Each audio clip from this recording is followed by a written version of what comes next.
remonter le temps avec une locomotive classée de 108 ans. Quelques chanceux ont pu monter à bord entre Nîmes et Sète, une expérience rare au rythme d'autrefois. Laurent Baumel, Yannick Le Ternier.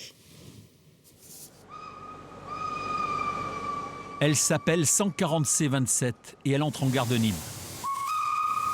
Dernière sortie de l'année pour la locomotive à vapeur du GADEF, l'association qui l'exploite depuis 40 ans.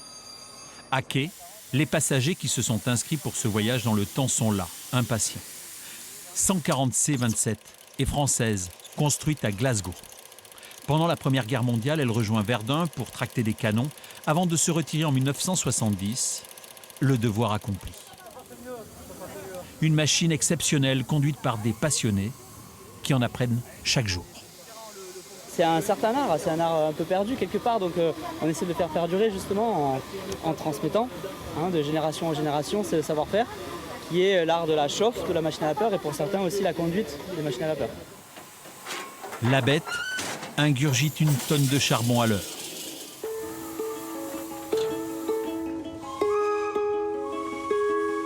À bord des voitures d'époque, bien évidemment, on retrouve Nathanaël. Il aime les trains depuis toujours. Cette machine, je la connais depuis que j'ai 3 ans, j'ai roulé avec elle pour la première fois. C'est quoi comme machine? 140C27, année 1717, Angleterre.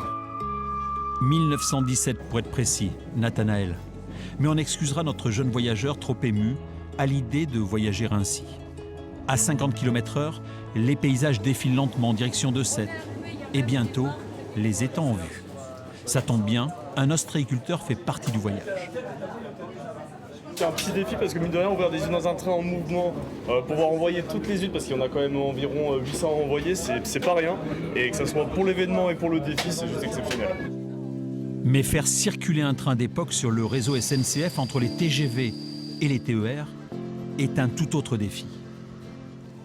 Nathanaël et sa grand-mère n'ont pas vu le temps passer. La gare de Sète est déjà là. Très très bien, c'est super. C'était vraiment extraordinaire, un voyage dans le temps, les gens sont sympas. La 140C27 ne fait pas son âge et elle le doit aux rares mécènes et aux bénévoles. C'est de la vieille mécanique, ça n'existe plus, c'est du sur-mesure, ça coûte très cher. Donc on en prend soin. Quand vous voyez tous ces visages éclairés, illuminés comme ça vous donne envie de repartir. Ah oui, c'est vraiment notre motivation. Enfin, ça nous donne la force de continuer et de préparer en fait la machine pour la saison prochaine. La bête humaine va retrouver son dépôt, celui de Nîmes, pour un repos bien mérité. 2026 célébrera les 200 ans du chemin de fer en France.